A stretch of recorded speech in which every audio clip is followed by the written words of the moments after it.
Aujourd'hui, dans Mille et une vies, nos invités viendront nous parler de cet enfant dont ils étaient sans nouvelles et qui est brusquement réapparu dans leur vie. Mon frère, un jour, il m'appelle et il me dit « Je crois que je suis en train de chatter avec ta fille. » À 20 ans, Noni accouche, mais elle doit se résoudre à confier Lydie, son enfant, à l'adoption. Dès que Lydie est née, je l'ai vue 5 minutes et je ne l'ai plus jamais revue.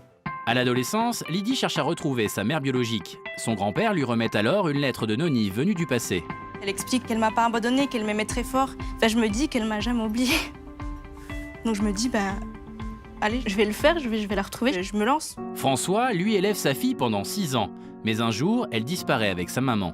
Une longue attente commence. Pendant 10 ans, j'ai totalement perdu la relation avec elle, donc ça a été terrible. Sandrine a 16 ans lorsqu'elle place sa fille à l'adoption. Un geste qu'elle va regretter pendant de longues années. Jusqu'au jour où... C'est moi qui ai reçu une lettre. C'est Laetitia, elle aimerait bien me rencontrer. Je me suis assise sur le canapé, j'ai fait... Three little birds sat on my window, and they told me I don't need to worry. Maybe sometimes we got it wrong, but it's alright.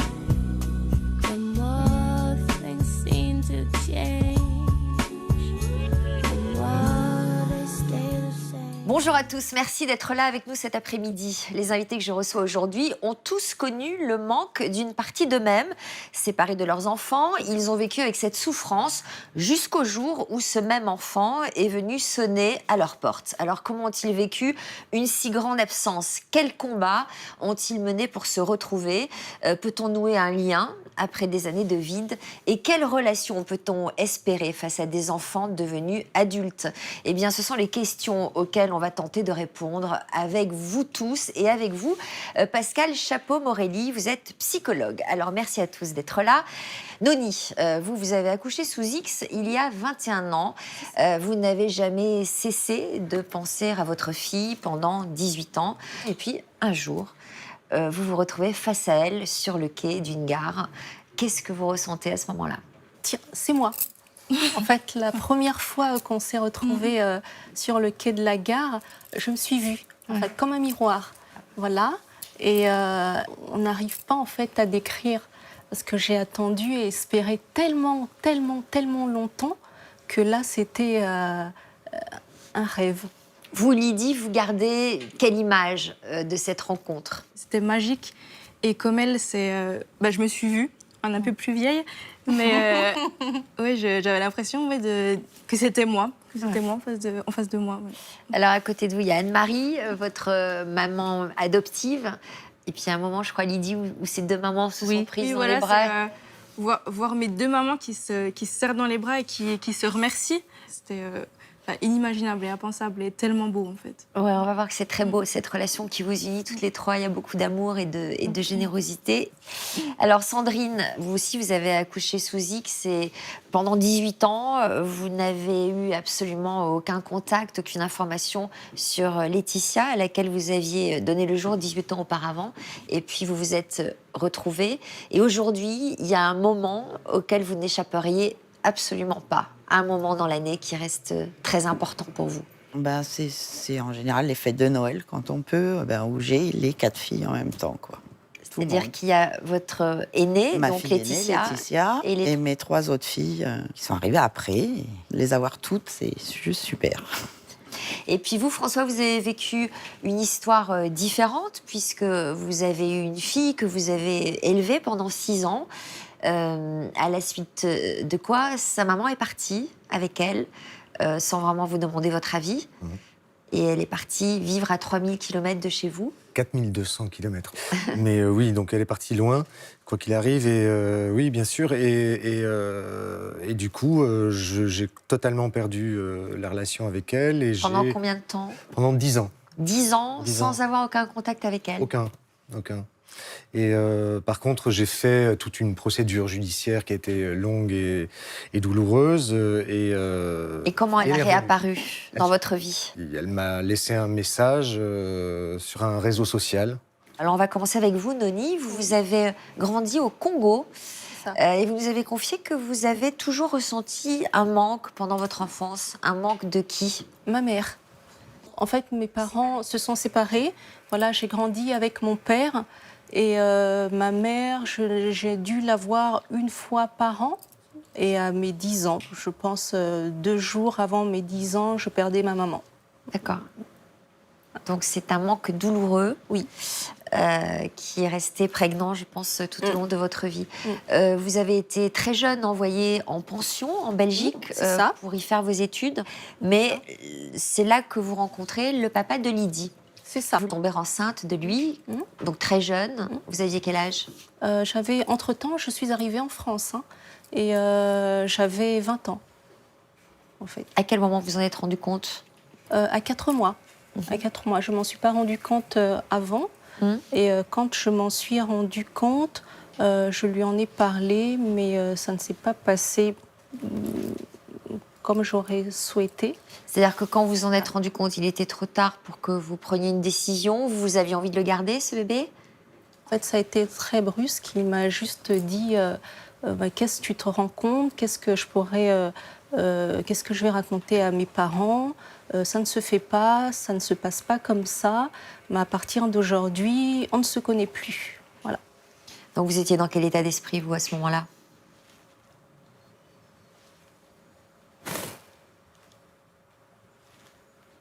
Perdu.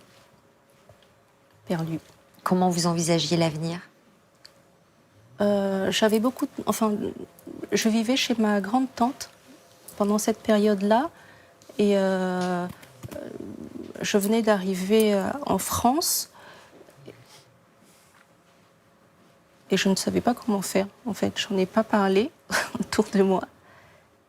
Je ne sais pas. Au point d'avoir des idées noires? Oui. Je ne pouvais pas avorter. Je n'envisageais pas. Et je me suis dit, vu que je n'ai pas de solution, je ne sais pas comment l'élever, autant partir toutes les deux. Puis au moins on sera tranquille et puis on n'entendra pas parler de nous. En fait, on n'habitait pas loin de la gare et j'ai décidé d'y aller un matin et puis je me jetterai sous les rails et puis voilà, ce sera terminé. Voilà. Vous saviez, Lydie, ça? Non, non, je savais pas. Qu'est-ce qui se passe alors à ce moment-là? Là, vous avez un ange gardien qui vous a sauvé la vie. Oui. À ce moment-là, je rencontre un monsieur qui sera le futur papa de mes enfants, de mes autres enfants, qui me voit dans un état pas possible. Moi, je me dirigeais vers la gare. Il s'arrête au feu rouge et il me demande si ça va. Et je dis non, j'aimerais juste aller à la bibliothèque. Et il dit, je peux vous accompagner? Je dis oui. Et monter dans la voiture, je me mets à pleurer et à tout raconter. Voilà, ça s'est passé comme ça. Et pourquoi vous lui parlez de la bibliothèque alors que vous n'alliez pas du tout à la bibliothèque? Je ne pouvais pas le dire. Je veux dire, j'avais une idée bien précise. Je n'avais pas envie d'en parler. Je n'en ai pas parlé à ma famille. Donc vous lui avez raconté votre Voilà, histoire. donc j'ai raconté l'histoire. Mais en disant quelles étaient vos intentions quand même, que vous ne voyiez pas d'avenir, que vous ne voyiez pas de solution. Pas d'avenir, pas de solution. Et il m'a dit qu'il y a toujours une solution. Donc qu'est-ce que tu aimerais faire? On peut aller, je sais que même à 4 mois, on peut aller à l'étranger pour des avortements. J'ai dit non. Tu peux l'élever. Et là, j'ai dit, mais avec quoi? Je ne travaille pas. Pas de logement, je ne peux pas. Et là, il m'a parlé de l'adoption. Et il s'est renseigné, on s'est quitté le jour même, le soir, après avoir longuement parlé. Et on s'est retrouvés le lendemain. Et il avait des adresses. Il avait trouvé des adresses. Bon, Voilà. on vous a sauvé la vie, à toutes les deux. Oui. Hein. Ouais.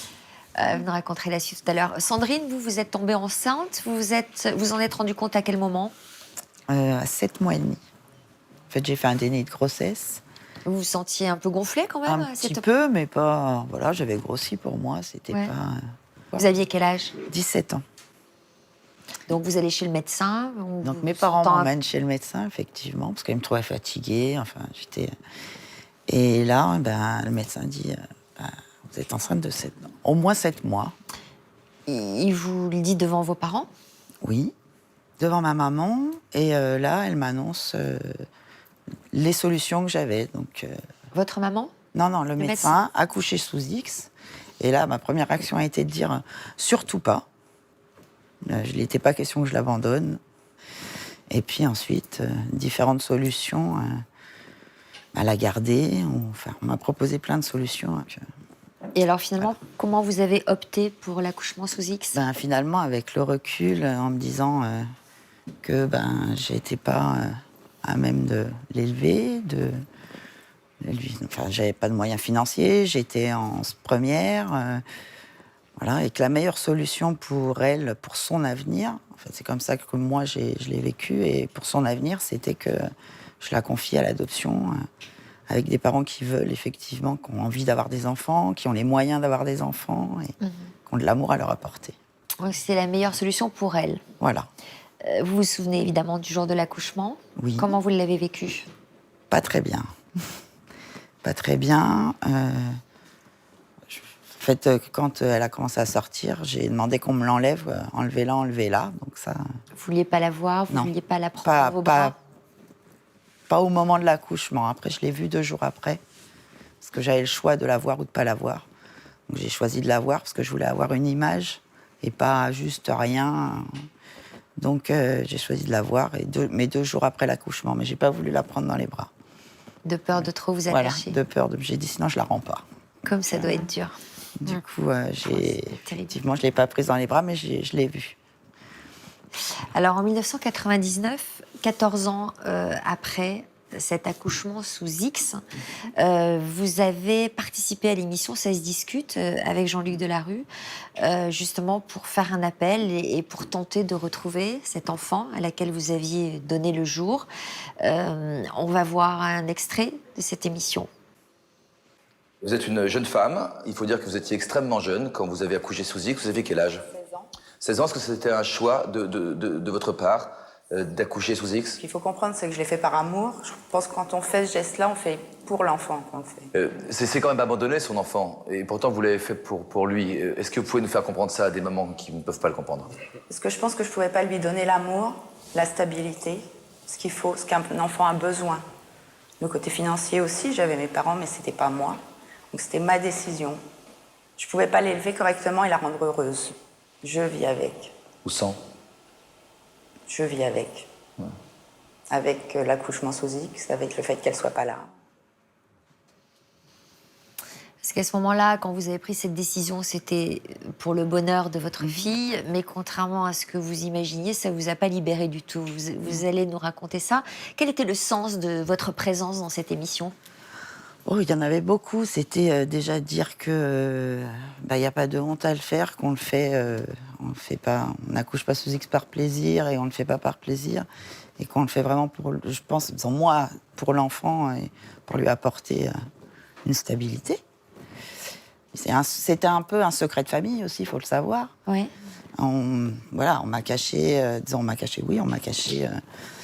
jusqu'à temps que je prenne une décision. Comme j'ai décidé d'accoucher sous X, personne l'a su.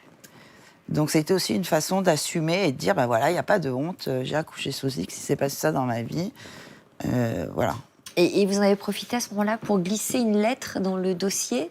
Alors c'était au moment où il y a eu la levée du secret, on pouvait lever le secret. Donc j'ai décidé effectivement de mettre un courrier dans le dossier, en me disant si un jour elle a besoin de savoir d'où elle vient, ses origines, et qui je suis. Donc j'avais mis mon nom et mon adresse, j'avais fait un courrier en expliquant pourquoi je l'avais fait. Qu'est-ce que vous saviez de votre fille juste après sa naissance? Vous l'avez vue, et puis après vous savez ce qu'elle est devenue dans les jours qui ont suivi? Alors j'ai su parce que en fait, normalement, on n'a pas le droit de le savoir.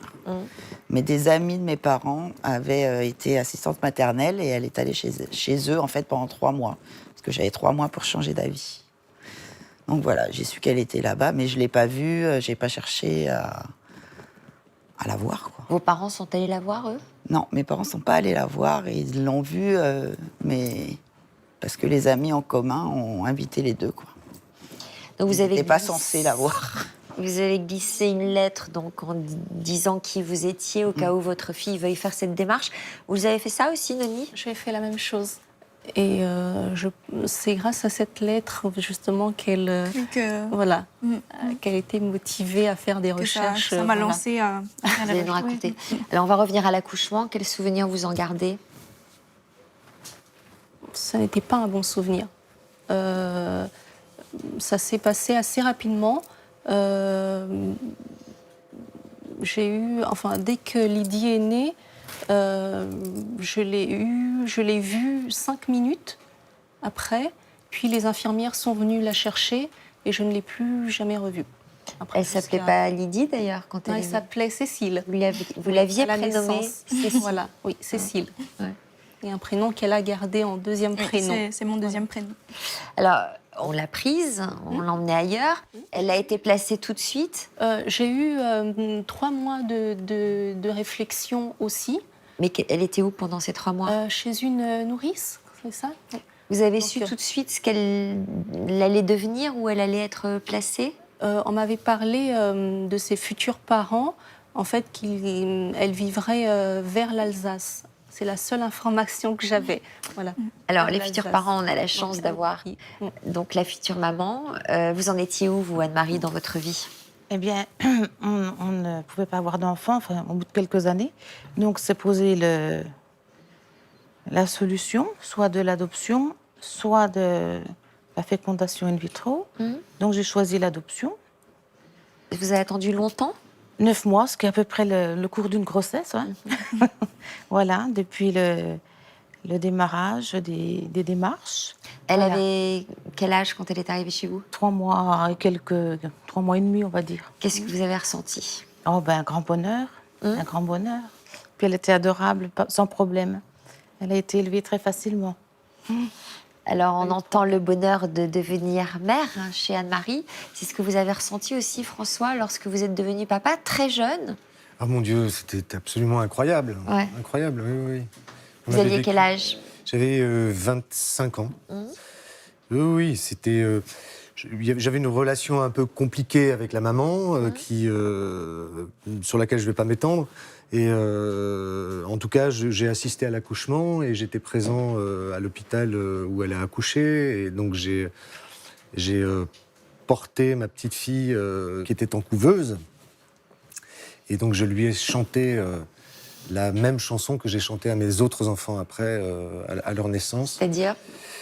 Qui est une chanson anglaise qui fait Row, row, row the boat gently down the stream. Merrily, merrily, merrily, merrily, life. Original comme choix. Pourquoi une chanson anglaise? Parce que c'est une chanson géniale. Il faudrait que vous regardiez le sens des paroles. C'est le petit bateau s'en va tout doucement le long du chemin. En tout cas, pour en revenir à la question que vous me posiez, c'est un coup de tonnerre. C'est ce que vous disiez. Enfin, je veux dire, c'est extraordinaire. À 25 ans, vous aviez une idée très précise de la paternité, avec des valeurs, des principes. Vous saviez exactement comment vous alliez être avec cet enfant. J'avais très envie d'être papa et d'être papa à de nombreuses reprises. C'était un des buts de mon existence. J'ai malheureusement perdu mon père, moi, assez jeune. Et donc, être père aussi jeune que ça, effectivement, c'était pour moi quelque chose de très important. Vous faisiez quoi avec votre fille? On a fait des choses... Il y avait des rituels. Il y avait des rituels. On allait au jardin des plantes, à la ménagerie du jardin des plantes. Quand elle venait, quand je l'avais... Oui, parce que vous étiez séparés de la maman, donc vous l'aviez en alternance. Etc. On faisait plein de choses. Alors, jusqu'au jour où vous apprenez que sa maman envisage de partir très loin, donc à 4200 km. Donc là, tout s'effondre, j'imagine. Alors, si j'avais appris qu'elle envisageait de partir, j'aurais pris les mesures pour faire en sorte qu'elle ne le fasse pas. Mais en l'occurrence, j'ai appris qu'elle était partie. D'accord. Et je ne connaissais pas la destination de son départ. Donc ça a été... Terrible. Plus que terrible. Donc là, vous prenez des mesures pour vous battre, pour essayer de la récupérer, de la voir, etc. Donc on a compris que c'était compliqué, un combat juridique. Et en l'occurrence, j'ai plus eu envie de le faire parce que parce que moi, de mon côté, j'avais reconstruit ma vie, que j'avais un autre enfant. Mais je tiens d'ailleurs à le dire ici, c'est que ma mère, ma mère, donc la grand-mère de ma fille, a, elle, continué tout ce combat et qu'elle a été d'une aide extraordinaire. Vous restez 10 ans donc sans voir votre fille et vous allez nous dire à quel point c'était douloureux. Justement, on va parler de l'absence. On va commencer avec vous, Sandrine. Donc, vous prenez cette décision d'accoucher sous X en pensant à l'avenir de votre fille et à son bonheur. Au moment où vous prenez cette décision, vous êtes soulagée de l'avoir prise, j'imagine. Et pourtant, c'est lourd à porter au quotidien, cette décision-là. Comme j'ai dit, c'est marrant parce que on vit avec, quoi. Voilà. Alors, ça veut dire quoi, on vit avec? C'est-à-dire que vous avez, vous aussi, construit votre vie. Vous avez eu construit ma vie. 3 autres J'ai filles. eu 3 autres filles. Et quand vous dites on vit avec, c'est que malgré ça, on est habité par cette absence? Ben oui, ça existe, c'est là. C'est pas, Vous on peut pas tirer un trait et se dire, ben voilà, j'ai fermé la porte, ça n'existe plus, on passe à autre chose. Ça peut arriver.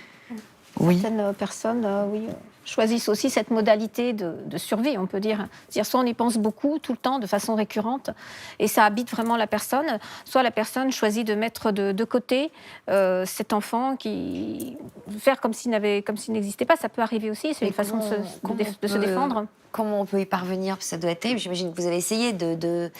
On avance, je veux dire, mais forcément, on y pense. Forcément, quand les autres enfants grandissent, quand on accouche juste après de ma fille qui est arrivée juste après, comment je vais réagir quand je suis enceinte, comment je vais réagir. Enfin, on y pense en permanence, quoi. Je veux dire, on voit ces enfants grandir en se disant, bah tiens, elle était comment à cet âge-là? Enfin, je pense que... C'est la même chose. La plupart du temps, c'est comme ça. Tout le temps. Ça se traduisait par un mal-être physique chez vous? J'étais malade, oui. Malade. C'est-à-dire? Physiquement, je mangeais, hop, ça repartait dans l'autre sens. Et je suis convaincue que c'était ça, quoi. Pas bien. Noni, vous aussi, vous dites, moi aussi j'ai vécu ça, c'est-à-dire? J'ai vécu ça. En fait, j'ai eu un autre enfant tout rapidement, tout de suite après, 1 an après Lydie. Et pareil, la grossesse s'est très mal passée, parce que je pensais constamment à Lydie, et je ne comprenais pas pourquoi en avoir un alors que j'en ai laissé un autre. Donc j'ai très mal vécu la grossesse, l'accouchement encore pire. Et j'ai pratiquement rejeté mon fils à la naissance. Et comme vous disiez tout à l'heure, en fait, on pense tout le temps. Alors jusqu'à même faire des gâteaux d'anniversaire? Oui, tous les ans. Donc tous les ans, depuis sa naissance, tous les ans, le 20 novembre, il y avait un gâteau d'anniversaire. Donc les autres enfants ne comprenaient pas trop, mais il y avait toujours un petit gâteau avec une bougie pour Lydie, en fait. Mais vous leur avez expliqué aux autres enfants? Non, c'était tiens, c'est une belle journée aujourd'hui, on mange un gâteau avec la petite bougie. Et l'année d'après, tiens, on a bien travaillé, on va se récompenser, allez, un petit gâteau d'anniversaire tous les ans, le 20 novembre. D'expliquer aux autres enfants, ça aurait mis en route un mécanisme, quelque chose, et puis des démarches, il y aurait eu des questions, des questionnements, elle aurait subi des pressions. Ça aurait été un petit peu compliqué, donc il a préféré la prudence et puis d'y aller doucement. Quel impact sur ces mamans d'accoucher sous X comme ça, d'abandonner leur enfant? C'est terrible, on sent ce déchirement que ça représente. Oui, le déchirement, mais au sujet du sentiment de culpabilité, parce que c'est un sentiment de culpabilité, donc c'est subjectif. Et le sentiment de culpabilité dérive d'une transgression, du fait d'avoir transgressé une règle, une norme sociale, et quand on avait du contrôle dessus.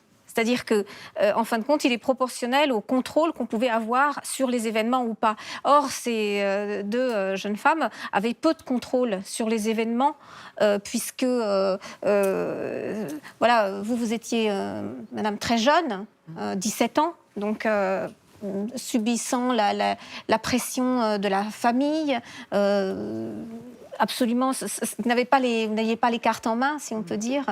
Et puis, de l'autre côté, Noni, c'est pareil, était un peu isolée. Donc, Je pense que le sentiment de culpabilité ne s'est pas complètement déployé, fort heureusement, parce que justement, elles savaient qu'elles avaient peu de contrôle sur cette situation. Elles le disaient elles-mêmes qu'elles ne savaient pas quoi faire. Mais il est toujours là quand même. Il est toujours présent quand même, ce sentiment. Et alors, il y a des C'est conseils humain, à c'est donner comment on vit malgré ce sentiment de culpabilité? Comment on vit au mieux? En faisant d'autres choses qui peuvent paradoxalement accentuer un peu le sentiment de culpabilité. C'est pour ça que lorsqu'il y a un deuxième enfant qui arrive, ça fait ressurgir tout le passé. Mais le fait de vivre quand même, de se dire que c'est pas forcément définitif. C'est ça. C'est une décision propre au moment. Oui. Et la preuve en est C'est que contextuel. vous avez pu retrouver vos enfants. Justement, on va en parler de ces retrouvailles. On disait que les mamans se sont posées des questions, évidemment, sur le sort de leur enfant. Comment vit-il? Où est-il? Est-ce qu'il est bien? Comment il grandit? Mais vous, Lydie, en tant qu'enfant vivant cette histoire, vous avez dû vous en poser des questions. À quel moment vous avez commencé à vous interroger sur vos origines? Ça n'a jamais été un sujet tabou, en fait. Elle m'a toujours dit, voilà, elle a été très claire sur le fait que maman ne pouvait simplement pas m'apporter une vie, enfin, ne pouvait pas forcément m'élever, elle n'avait pas les moyens financiers et plein d'autres moyens de m'apporter une jolie vie. Donc elle fait, en fait, par amour pour moi. Donc ça n'a jamais été un sujet tabou et je n'en ai jamais voulu, en fait. J'ai jamais grandi avec une haine.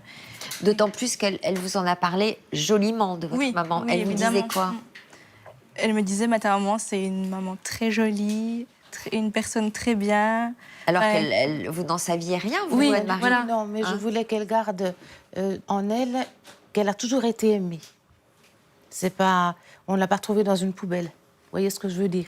Elle a toujours été aimée. Elle a été, pour moi, elle n'a pas été abandonnée. Elle a été confiée. Voilà. C'est joli quand même, parce que j'imagine qu'on peut aussi avoir une réaction de possessivité à la place d'Anne-Marie. Et là, elle a avant tout une réaction de générosité, d'ouverture. D'ailleurs, on le voit même maintenant. Enfin, quand on les voit, on voit une famille. Ouais. Oui. On voit un groupe. Ce matin, on a l'impression de s'être quitté hier. Comment vous l'avez vécu, votre enfance, chez Anne-Marie? Très, très heureuse. En plus, il y a ma sœur qui est arrivée donc 2 ans après. Oui, parce que alors vous avez voulu un autre enfant? Oui. Et vous êtes dit, je vais en adopter un deuxième. Et voilà. Et puis, qu'est-ce qui s'est passé? Et puis, je suis tombée enceinte. Comme souvent. Voilà. C'est le scénario classique. Voilà, ouais, c'est vrai. Donc, vous avez grandi dans une fratrie avec beaucoup d'amour. Voilà, énormément d'amour et très fusionnel autant avec mes parents, avec ma mère, ma sœur, toute ma famille. On est très famille, on aime beaucoup se réunir, passer du temps ensemble. Oui, on essaye de se voir au moins une fois par mois. Il y a un repas de famille qui dure toute la journée. Et, j'ai été aimée et très entourée, en fait. C'est vraiment une enfance heureuse. Alors, qu'est-ce qui provoque ce déclic pour la retrouver? Vous avez 18 ans, je crois. Oui, voilà, j'ai 18 ans, donc j'ai mon bac, donc on fête mon bac, voilà. Et 1 ou 2 semaines après, je vais voir mes grands-parents que je vais voir régulièrement, qui n'habitent pas très loin de chez moi. Donc les parents de votre mère? Oui, voilà, mes grands-parents maternels. Et mon grand-père me dit, écoute, viens, il faut qu'on parle. Et je me dis, bon, bizarre. Voilà, donc je le suis. Et en fait, il me dit, voilà, donc tu as 18 ans, tu sais que tu es arrivé dans notre famille et qu'on t'aime tous très fort, que tu as été entourée. Et tu te souviens, je t'ai toujours dit que tu avais de la chance d'être arrivé chez nous. Voilà. Et il me dit, maintenant, je vais te donner la lettre que ta maman a laissée à ta naissance et qu'elle voulait que tu aies à ta majorité. Donc, en fait, c'est cette lettre que j'ai. Et donc, c'est une lettre qui est donc datée du 5 décembre 95. Et en fait, dans cette lettre... Vous êtes née en novembre 95. Voilà, en novembre 95. Et en fait, je m'y attendais pas du tout. Je savais pas du tout que cette lettre existait. En fait, on m'en avait jamais parlé. Et elle n'était pas à la maison parce qu'en fait, c'est pour pas que je tombe dessus par inadvertance et que je croie des choses. Voilà. Elle était chez mes grands-parents parce que je voulais rarement... vous n'aviez pas voulu la garder? Je n'ai pas voulu la garder à la maison parce que je me suis dit... Je comptais lui donner à Lydie. Je comptais la lui donner, mais à sa majorité, après le bac, après les examens, voilà, après les résultats. Et puis je me dis, si un jour elle tombe sur cette lettre et qu'elle n'est pas préparée, qu'elle n'a pas la maturité pour pour l'intégrer, cette lettre, c'est mieux de faire les choses dans l'ordre. Oui, puis c'est surtout, je pense que. Alors, j'ai dit à mes fouiller et parents, tomber dessus. conservez-la précieusement, à sa majorité, on lui donnera. Parfois, ce sont les services sociaux qui conservent cette lettre que la mère peut donner ou non, d'ailleurs, au moment Oui, où c'était elle confie l'enfant aux services sociaux. à Il faut fait. savoir que depuis la loi de 2002, l'enfant, à partir de 13 ans, peut demander à consulter cette lettre s'il Mais est je savais pas accompagné qu'elle existait, d'un cette parent lettre, hein. adoptif. Et à partir de 18 ans, s'il désire le faire seul, enfin, il peut le faire seul, éventuellement s'adresser au CN. Au Centre national d'accès aux origines Voilà, au personnelles. Conseil national, Voilà. oui, c'est ça, Voilà. d'accès aux origines On personnelles. dit quoi, le CNAOP? Knaop. Oui, c'est ça. CNAOP. Alors, qu'est-ce qu'elle dit, cette lettre? J'imagine que vous avez lu, relu, peut-être Ah bah. peut-être apprise par cœur même. Non, mais je la relis. Enfin, pour la résumer, en fait, elle explique qu'elle m'a pas abandonnée, qu'elle m'aimait très fort et que c'était pour mon bien, en fait, parce qu'elle m'aimait, qu'elle m'avait laissée. Et aussi, elle dit que si je veux la retrouver, je peux. Donc, vous la en quelque connaissez sorte, pratiquement qu'elle- par oui. cœur. En Il y a quelque sorte une ou deux que- phrases qui vous sont oui, en restées fait, gravées en vous et que vous avez envie de nous faire partager.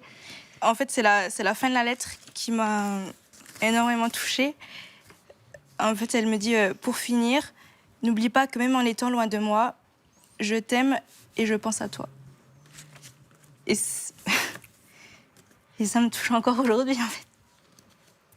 Je crois que c'est les plus beaux mots de la lettre. En fait, je me dis qu'elle m'a jamais oubliée.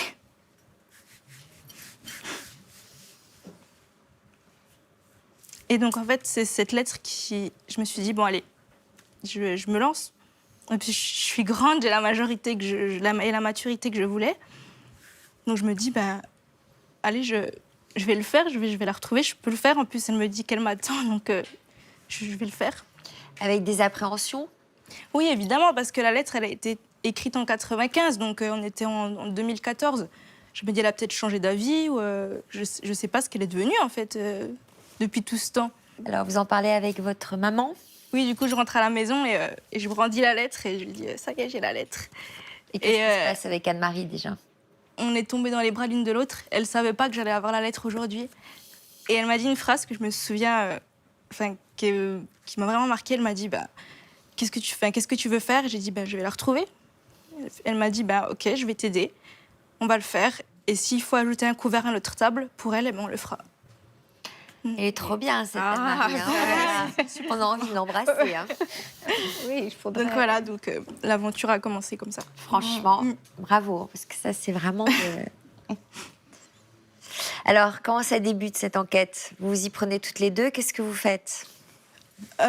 Du coup, on a dû contacter l'association par laquelle j'étais adoptée, la cause, et leur dire, bah, j'ai reçu une lettre de ma maman et j'aimerais la retrouver. Voilà. C'était la première étape. Et donc, Noémie reçoit une lettre. Non, un coup de fil. Un coup de fil. Mais entre-temps, j'ai toujours fait en sorte de laisser des traces quelque part. Enfin, dès que je déménageais, je prenais le téléphone, enfin l'abonnement téléphonique à mon nom. J'essayais de m'inscrire un peu partout sur les réseaux à mon nom de jeune fille. Avec toujours l'idée que vous laissiez un petit caillou du petit poussé pour qu'elle puisse peut-être un jour éventuellement vous retrouver. Voilà, toujours avec cette idée-là. Et puis un jour, un 13 novembre, je reçois un coup de fil de Catherine, la dame qui travaille au CNAOP. Voilà. Donc qui m'appelle, enfin qui me passe un coup de fil et qui me demande, qui me pose la question si je suis bien née en 75 à tel endroit. Je dis oui. Et elle me dit en fait qu'il y a une personne qui essaye de me retrouver. Et là, j'ai compris tout de suite que c'était Lydie. Là,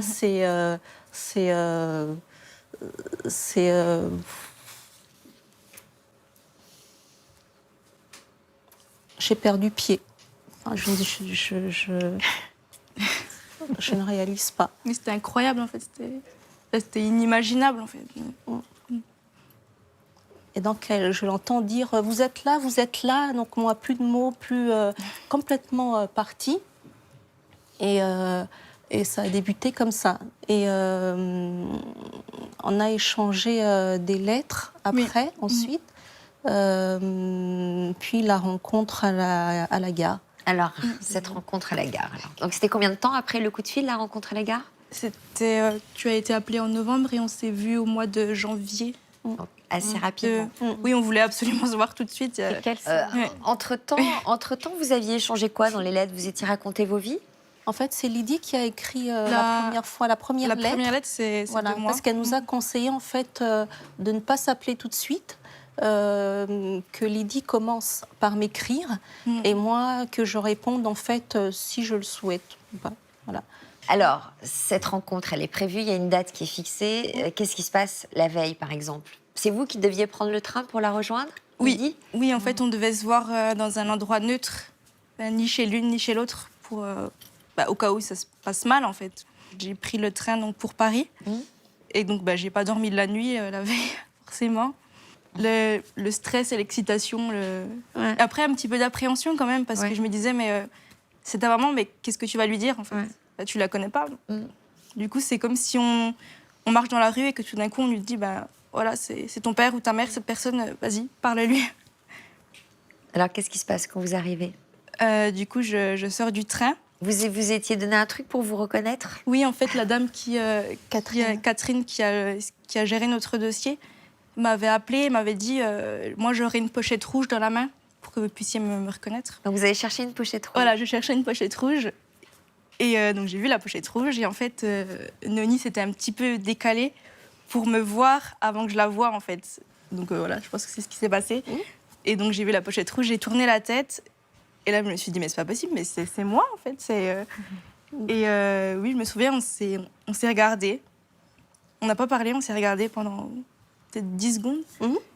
Et après, on s'est fait un énorme câlin, on est tombés dans les bras l'une de l'autre et on a beaucoup pleuré. Je crois que c'est une des journées où j'ai le plus pleuré de ma vie.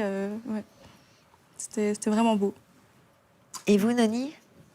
La même chose. Vous étiez mise un peu à l'écart pour la regarder. Vous vous êtes dit quoi en la regardant?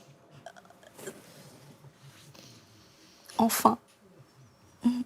Enfin. En fait, on n'y croit pas. C'est tellement surréaliste. Mais on croirait dans un rêve, en fait. Alors, Anne-Marie, vous écoutez tout ça. Laissez partir Lydie, prendre ce train pour retrouver sa maman biologique. Vous étiez dans quel état d'esprit, vous? Parce que vous n'étiez pas avec elle sur le quai de cette gare. Non, j'aurais bien voulu être une petite souris et puis voir. Ouais. Non, mais bon, de toute façon, le fait déjà de lui garder cette lettre, j'avais déjà pensé à toutes ces éventualités-là. Est-ce que vous aviez peur de la perdre? J'avais pas peur de la perdre. Je connaissais Lydie, je l'ai élevée. Je savais que tout ce qu'on a tissé jusque-là n'allait pas disparaître comme ça. Non, pas du tout. Non. Je pensais plus à un enrichissement qu'une perte. Et c'est ce qui s'est produit. Et le fait de donner cette lettre, ça veut dire je te permets d'aller la retrouver. Bien sûr. Sinon, je l'aurais détruite. Personne, ni vu ni connu, personne n'aurait su qu'il y avait une lettre. Vous l'avez envisagé, cette éventualité? Non, ça lui appartenait. Non, pour moi, je n'avais pas le droit. Ouais. Vous deviez avoir hâte qu'elle vous raconte ses retrouvailles? Ah, ça oui. Comment elle vous l'a raconté? Oh, elle était toute excitée, dans le train déjà. Hein. Elle m'a appelée, elle me dit je te raconterai. Je lui dis ça s'est bien passé, oui, très bien, je te raconterai. Elle ne pouvait pas. Elle me dit j'ai trop de choses à te dire. Je lui dis bon, je t'attends. Le moment des retrouvailles, c'est un moment complexe parce qu'il porte en lui une ambiguïté au sens où il y a un lien très fort, mais en même temps, il n'y a pas d'histoire vécue pour soutenir ce lien. Alors, ça fait qu'on a ce sentiment d'irréel, tout en ayant un élan extrêmement puissant. C'est toute l'ambiguïté des retrouvailles, mais je pense qu'il est assez facile de créer rapidement un lien et tout de suite de tisser une histoire. Et puis là, elles font ça tout ensemble, en fin de compte, ce qui est encore mieux. Voilà. Parce qu'une fois que vous vous êtes reconnus, vous avez eu des trucs à vous dire? Oui, après, c'est pas facile de commencer, en fait. C'est ça. C'est pas facile. Commencer à tricoter quelque Voilà, chose. on commence C'est pas par facile quoi de commencer. Je savais pas. Comme quand j'ai écrit la première lettre, en fait, j'étais tellement excitée de pouvoir lui écrire, mais je savais pas quoi écrire. Ouais. Puis je me suis dit, du coup, c'est comme ça que je me suis dit, j'ai commencé par les choses que j'aime dans la vie, en fait, Bien sûr. qu'elle ne connaissait pas. Voilà, Et le plus simple, voilà, c'est de commencer par faire des choses ensemble, faire des trucs ensemble, des activités, sans trop se poser de questions, en fin de compte. Après, l'histoire, la trame vient toute seule. Hein. Vous avez des goûts communs? Plein. Oui. plein. Par exemple? La De façon de s'habiller, s'asseoir, puis de- s'habiller, Ouais. les foulards, Ouais. voilà, dingue, les ça. foulards, Ouais. la façon de se poser, enfin les mains Ouais. à table. On avait les mains vernies toutes les deux. voilà. enfin, Et Catherine était assez, elle a passé en fait l'après-midi avec nous et elle dit mais on a l'impression que vous êtes jumelles. Alors Sandrine, donc vous étiez venue en 1999 à Ça se discute, on l'a vu tout à l'heure, pour vous adresser à cette Laetitia que vous n'aviez pas vue depuis 14 ans. Vous avez glissé une lettre dans son dossier et 4 ans après, qu'est-ce qui se passe? Eh bien, elle est allée dans son dossier quand elle a eu 18 ans. Et du coup, c'est moi qui ai reçu une lettre chez moi pour me dire que c'était Laetitia, parce qu'ils ont gardé le même prénom, donc pour moi c'était clair. Et que c'était Laetitia et qu'elle aimerait bien me rencontrer. Alors, qu'est-ce que vous éprouvez au moment où on vous dit ça? Voilà, je me suis assise sur le canapé, j'ai fait comme ça, parce que dis par où, ouais, d'accord. Bon, alors on va reprendre les choses une, par où je commence. Et voilà, donc le temps d'intégrer, d'imaginer, parce que je pense que quand j'ai reçu le courrier, je me suis dit, comment ça va se passer, où est-ce qu'on va se voir, voilà, tout ça c'est compliqué, donc le temps que ça se mette en place, dans un endroit neutre, pareil, c'était la DAS à l'époque, et donc on s'est rencontrés à la DAS à Créteil 1 mois après. Comment ça se passe quand vous la voyez? Vous arrivez avant elle? J'arrive un petit peu avant elle. Elle arrive 10 minutes en retard, histoire de me faire attendre. Non, elle voulait pas arriver la première, en fait. Et c'est un quart d'heure qui est super long, et en disant comment ça va se passer. Parce que c'est toujours là, je pense... Vous l'avez reconnue physiquement aussi? Ah oui, oui. Elle vous ressemble? Les gens, ils disent qu'elle me ressemble. Moi, je trouve qu'elle ressemble à son père. Mais bon, après... Visiblement, oui, on sait qu'on est la mère et la fille. Mais... Est-ce que vous avez eu un lien facile? Pareil, on ne sait pas trop par où commencer, quoi à se dire. On a tellement de choses à remettre en place et à... C'est 18 ans, quoi. Qu'est-ce qui s'est passé? Elle, pourquoi on a fait ça? Enfin, tellement de choses, par où commencer, quoi. Donc, effectivement, c'est en général des banalités. Oui. Qu'est-ce que tu fais aujourd'hui? Voilà, on pose le présent avant d'aller... Donc vous l'emmenez tout de suite chez vous, hein, dès le premier oui, jour? mes filles, moi, étaient au courant. Ça s'est fait dans notre vie. Elles étaient au courant depuis qu'elles avaient 8-10 ans. Et bien avant que Laetitia revienne dans notre vie, elles savaient que j'avais eu un enfant. Donc, du coup, pour elles, c'était important que je leur présente. Ouais. Donc on a été... j'habite dans le Nord, donc on a été effectivement avec mes filles chez elles après. Alors, vous nous avez confié qu'au début, vous avez eu du mal à instaurer un lien de mère-fille. Hein. C'était plutôt des copines au début. Voilà, c'est ça. Chacun trouve sa position, c'est un peu compliqué. Alors, on vous a vu tout à l'heure en 1999, à Ça se discute, mais on vous avait aussi filmé, l'équipe de production de Ça se discute avait filmé ces retrouvailles entre la mère et la fille. On va vous voir toutes les deux à ce moment-là. On va à l'hôpital, on accouche, on nous met dans une chambre, on voit les bébés passer, c'est pas évident non plus, c'est un choix, mais c'est pas évident. On m'a demandé si je voulais la voir. Je l'ai vue 10 secondes. J'ai pas voulu la prendre parce que sinon c'était trop difficile, je pouvais pas. Et ça t'a fait quoi aussi de pas me prendre dans tes bras à ce moment-là? C'était difficile par contre. De me voir, mais pas pouvoir me prendre. Ouais, de toute façon, si je te prenais, c'était fini. Et même t'emmenais avec moi. Et même quand t'as accouché, quand tu m'as entendu crier et tout. Il t'a emmené tout de suite en fait. Et c'est l'image qui me restait jusqu'à tes 18 ans. Un petit bébé. Voilà.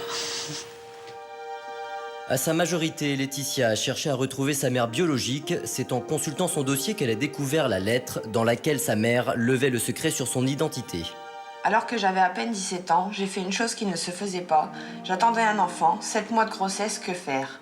Quelle décision prendre? Je ne savais pas. Malgré ma souffrance, ma décision fut prise. J'allais offrir 2 cadeaux, le bonheur à ma fille et le bonheur à un couple d'être enfin parents. La première fois qu'on s'est vus, je savais pas. Peut-être que ça allait être qu'une fois, répondre à mes questions, et puis que ça aurait pu s'arrêter là, quoi. Et en fait, bah non. J'ai pas eu envie de ça. Tu peux pas rattraper le temps perdu, mais... Tu te dis que, bah... Si, un peu, t'as envie de rattraper ce que toi, t'as pas vécu. Ouais. T'as envie de rattraper ce que toi, t'as pas vécu par rapport aux autres, quoi. Mais ça, on sait que c'est difficile et que... On peut pas revenir en arrière, les filles.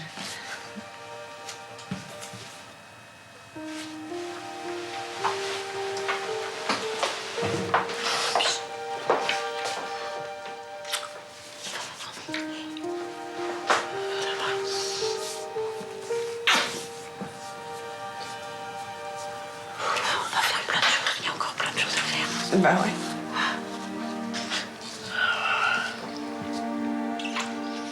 Lydie, cette notion de rattraper le temps perdu, vous l'avez éprouvé, vous, ça aussi? Oui, aussi. Oui, je me suis dit, faut qu'on fasse plein de choses. Et c'est aussi pour ça que je suis contente de l'avoir retrouvé, de l'avoir retrouvé assez jeune. Enfin, il y a des enfants qui retrouvent leurs parents tard. Mais moi, je me dis, j'ai encore toute la vie devant moi. J'ai pas d'enfants, je suis pas mariée. Je pourrais encore vivre plein de choses avec moi. Une petite question pour faire passer l'émotion de Sandrine. C'est dur de revoir ces images? Ah ouais, franchement, ouais. Ça n'a pas été facile de recréer ce lien mère-fille. Donc, il a fallu trouver votre place à chacune. Il y a eu des moments compliqués, justement. Lydie disait qu'elle n'avait pas encore fait sa vie. Au moment où Laetitia était enceinte. Ouais, qu'est-ce qui s'est passé à ce moment-là? Ça a été compliqué déjà pour que chacun trouve sa place. Quand elle était enceinte, j'ai pas pu la voir enceinte. Alors, je sais pas pourquoi. Il y a eu un moment, un laps de temps là où j'ai mis les freins. Ça a duré 2 ans, à peu près. Et qu'est-ce qui s'est passé pendant 2 ans? Vous l'avez pas vu pendant 2 ans? Non, parce que en fait, alors maintenant je sais, maintenant ça va. En fait, j'en parlais avec mes autres filles et en fait, le sentiment que j'ai vis-à-vis de Laetitia n'est pas le même que vis-à-vis de mes enfants. J'ai éduqué. Et ça, j'avais du mal à lui dire à Laetitia. En fait, que c'était pas... Elle était super importante, mais que j'avais pas le même rapport ni le même sentiment. Donc, quand j'ai pu lui dire...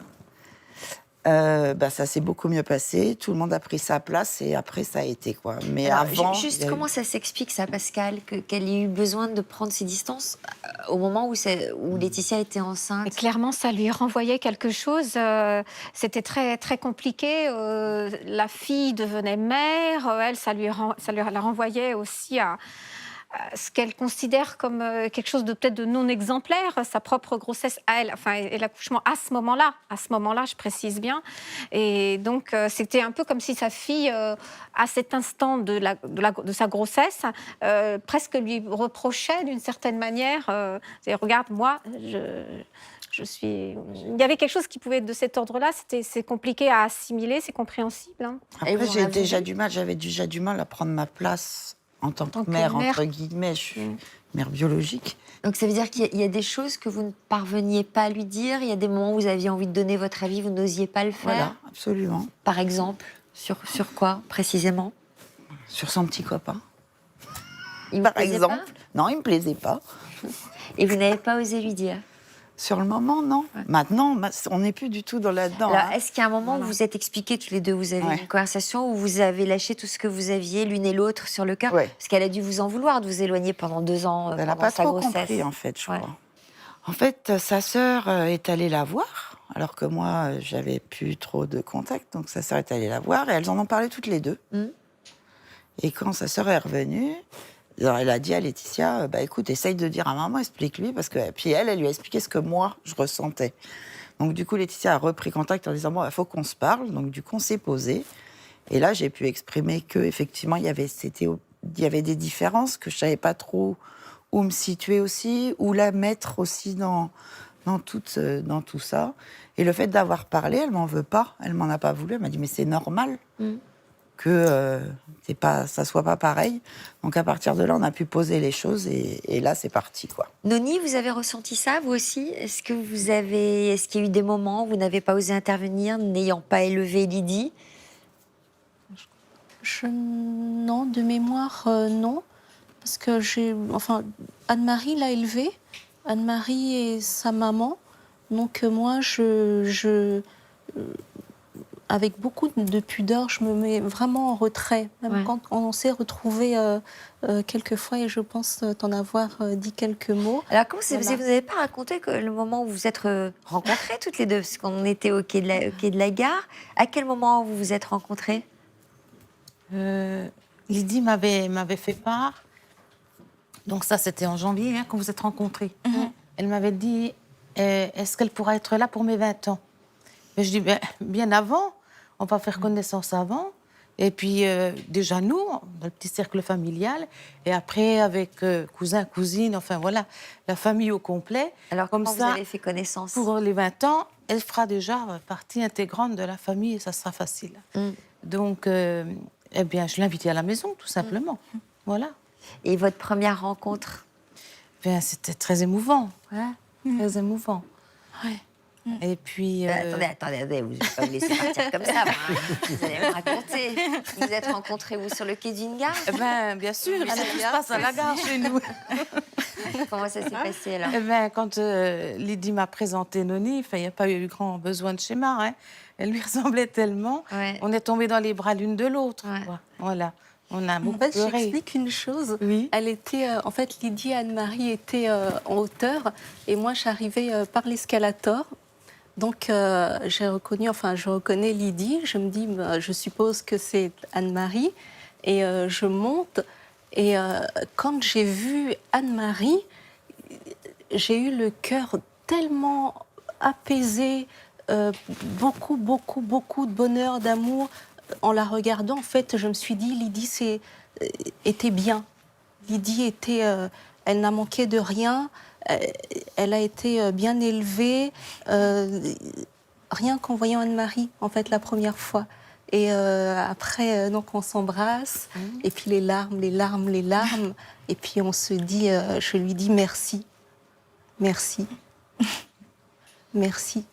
Lydie, cette image de vos deux mamans dans les bras l'une de l'autre, ça doit être sacrément gravé dans votre tête. Ah oui, énormément. Énormément, oui. Je pensais pas avoir ça un jour. Je pensais pas. Qu'est-ce que vous faisiez, vous, à ce moment-là? Je les regarde. Je les regarde et je souris et je pleure aussi, forcément. Et je me dis, c'est beau. Puis enfin. Enfin. Sandrine, vous l'avez rencontrée, vous, la maman adoptive de Laetitia? Oui, je l'ai vue une fois. Voilà. Vous n'avez pas établi non. ce genre de lien?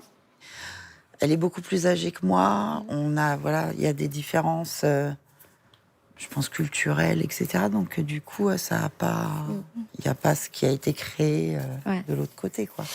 Vous avez quel genre de lien? Vous disiez aujourd'hui qu'après avoir parlé toutes les deux, après avoir vidé votre sac, les liens sont apaisés aujourd'hui? Chacune a trouvé sa place? Chacune a trouvé sa place, les filles aussi.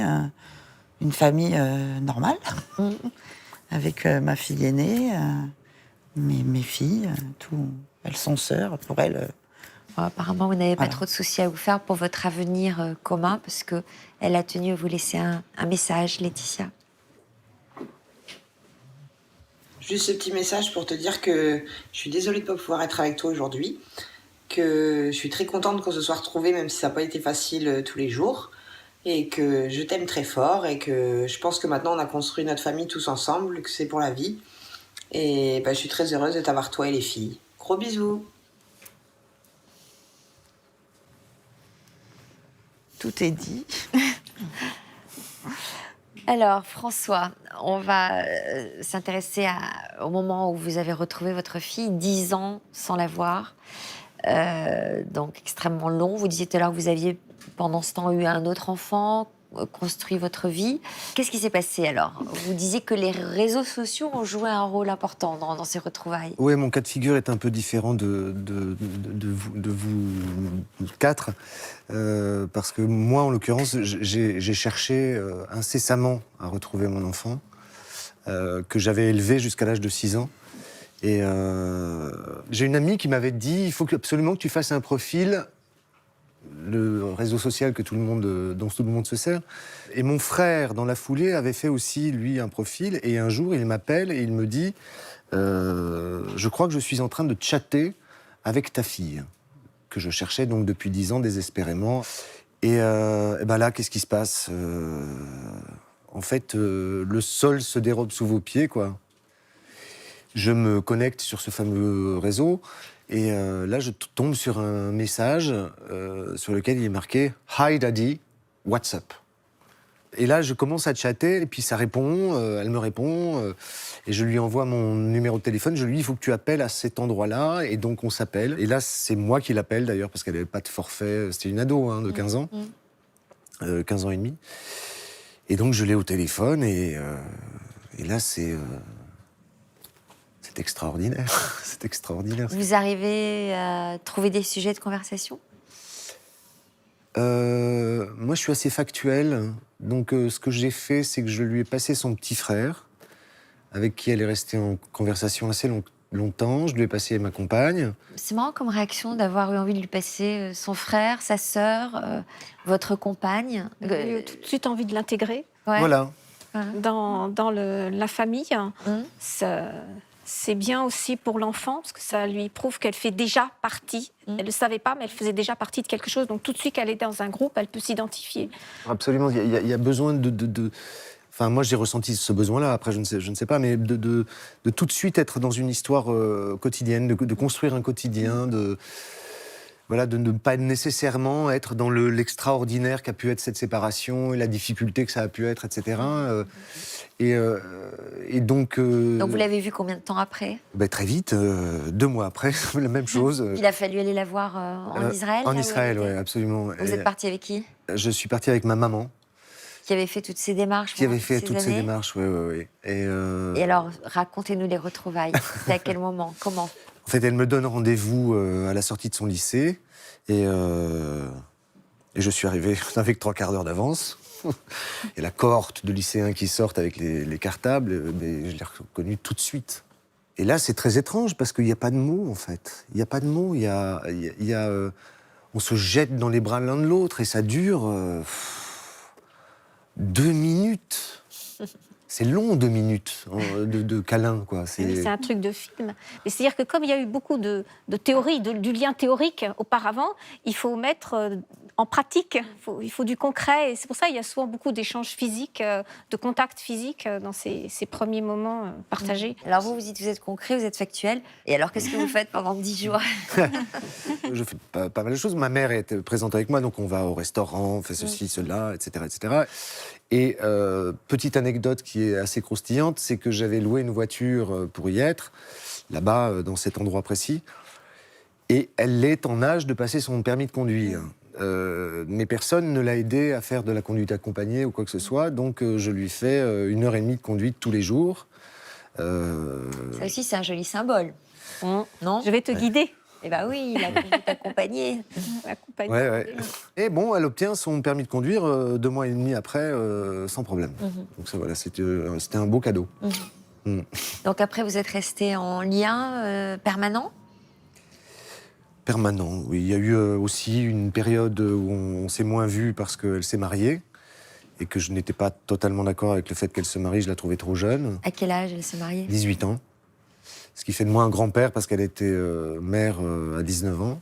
Vous ne l'avez pas vue pendant combien de temps alors? Pendant 8 mois, à ce moment-là. 8 mois. J'ai pas assisté au mariage. Et en fait, j'ai voulu jouer le papa à distance. Vous voyez, j'ai eu envie de lui dire non, ça tu ne dois pas le faire, ce n'est pas bien, termine d'abord tes études, etc., etc. Et ça n'a pas marché. Oui, c'est-à-dire qu'elle vous a dit, t'as pas été là pendant... Elle ne me l'a pas dit dans ces termes-là, mais elle me l'a signifié, bien sûr, parce qu'en fait, elle avait pris une décision qui était une décision importante pour elle, et il était hors de question que je me mette en travers, quoi. Donc, elle était enceinte. Elle s'est mariée enceinte, et elle a eu un bébé 4 mois après son mariage. Et à partir du moment où elle était maman, très jeune maman, donc, les liens se sont retissés, mais très, très, très fortement. Et puis là, c'est juste incroyable. Après, voilà, la distance ne permet pas... mais j'y vais autant que je peux. On se parle très souvent par les réseaux sociaux, par les messageries instantanées, ce genre de choses. Et elle me demande des conseils sur plein de choses. Enfin, j'ai apporté un petit texte, si vous me le permettez. C'est un texte de Grand Corps Malade, hein, qui vient de réaliser un film qui s'appelle, si je ne m'abuse... Les patients, qui est un sujet qui doit vous tenir à cœur, Sophie, avec votre engagement au Téléthon, etc. Et c'est la chanson du générique, ça s'appelle « Espoir adapté ». Ben oui, c'est sûr, c'est la merde, c'est pas trop ça qui était prévu. Nos ambitions sont en berne et notre avenir en garde à vue. Mais si c'est vrai que l'intelligence et la capacité d'adaptation, il va falloir la jouer rusée face à certaines situations. Il y avait sûrement plusieurs options, finalement on a opté pour accepter cette position, trouver un espoir adapté. Alors on va relever les yeux, quand nos regrets prendront la fuite, on se fixera des objectifs à mobilité réduite. Là-bas, au bout des couloirs, il y aura de la lumière à capter. On va tenter d'aller la voir avec un espoir adapté. Alors, est-ce que vous faites un lien précis entre ce texte et le sujet que l'on aborde aujourd'hui? Je fais un lien précis entre ce texte et le sujet qu'on aborde aujourd'hui parce que j'estime que la plupart des gens qui font témoignage aujourd'hui ont vécu des situations de handicap, émotionnel et familial. Affectif. Et que je trouve que ce texte est très fort et il parle de ça de manière très très belle, je trouve. Qu'est-ce que vous aimeriez qu'on retienne de votre venue aujourd'hui, Noni?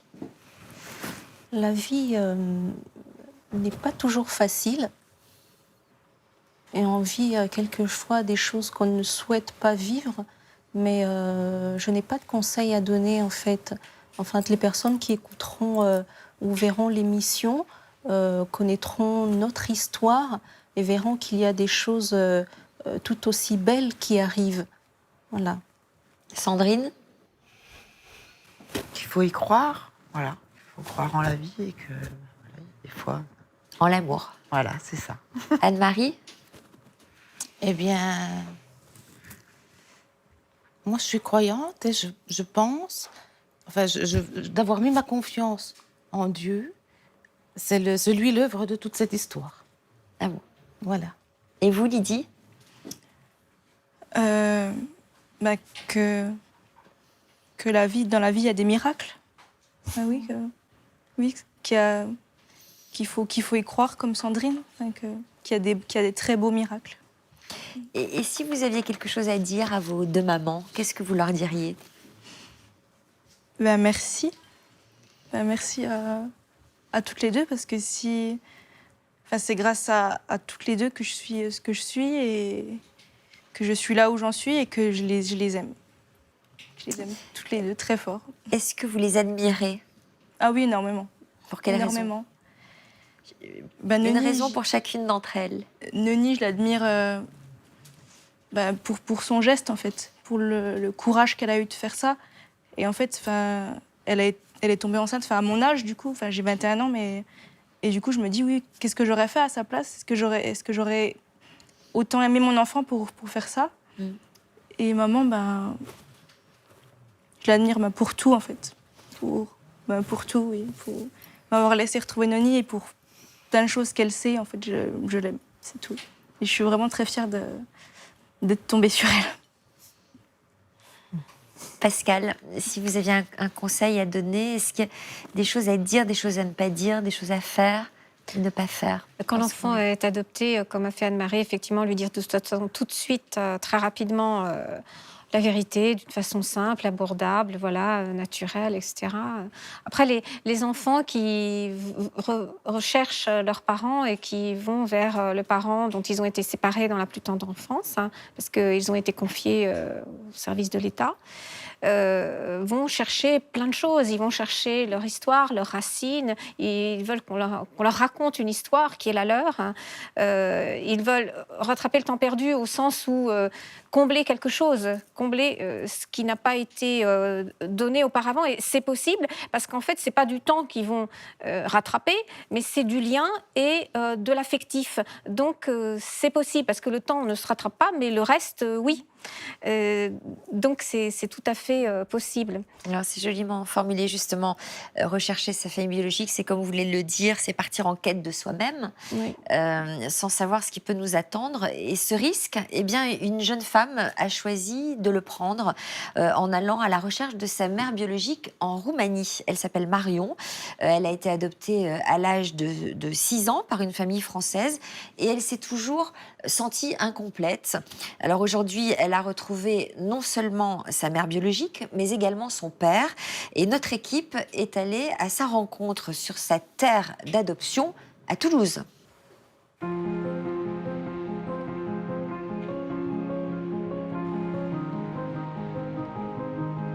La quête des origines est pour beaucoup d'adoptés une priorité, voire une obsession de trouver des réponses. Je suis née en Roumanie en 1976. J'ai grandi plus de 6 ans en institution et c'est à l'âge de 6 ans que j'ai été adoptée par une famille française. C'est la période de la dictature de Ceausescu. C'était une politique pronataliste. L'idée, c'était, faites des enfants, nous, on s'en chargera. On les mettait dans des institutions où les prises en charge étaient catastrophiques. Au niveau de ma famille biologique, quand j'ai été adoptée, moi, je ne savais rien du tout. Je pense que c'est à l'âge de 7-8 ans que j'ai vraiment su que ma mère biologique était décédée et que j'étais née d'un père inconnu. C'était inscrit dans mon dossier d'adoption. En 89, quand il y a eu la chute de Ceausescu, alors ça a été... j'ai réalisé vraiment d'où je venais et c'est à partir de là que je me suis vraiment posé beaucoup de questions sur mon histoire, sur le pourquoi du comment j'ai grandi en institution et pourquoi j'ai été adoptée. J'ai commencé à partir en Roumanie à l'âge de... je crois que j'avais 17 ans. Lors de mon 3e voyage en 2000, j'avais 23 ans, je suis allée pour la première fois dans ma ville natale. Et on m'a demandé si je ne voulais pas rechercher ma famille biologique, sachant que je connaissais très bien le nom de famille et le prénom de ma mère biologique. Et ce qui s'est passé, c'est qu'on s'est arrêté une maison et il y a une jeune femme qui nous a accueillis, qui nous demandait ce qu'on faisait. Et à ce moment-là, il y a son père qui arrive. Et puis, il me voit, il me regarde, il me dit « Toi, tu es roumaine ». Et je dis bah oui, c'est vrai, je suis d'origine roumaine, j'ai été adoptée. Et puis je dis bon, on cherche éventuellement une famille qui s'appelle Kotoara. Et il me dit Anna. Je dis oui, Anna, c'est vrai, c'est le prénom de ma mère biologique, mais elle est décédée, Anna, de toute façon. Il me dit non, elle n'est pas décédée. Je la connais très bien, je l'ai vue la semaine dernière au marché.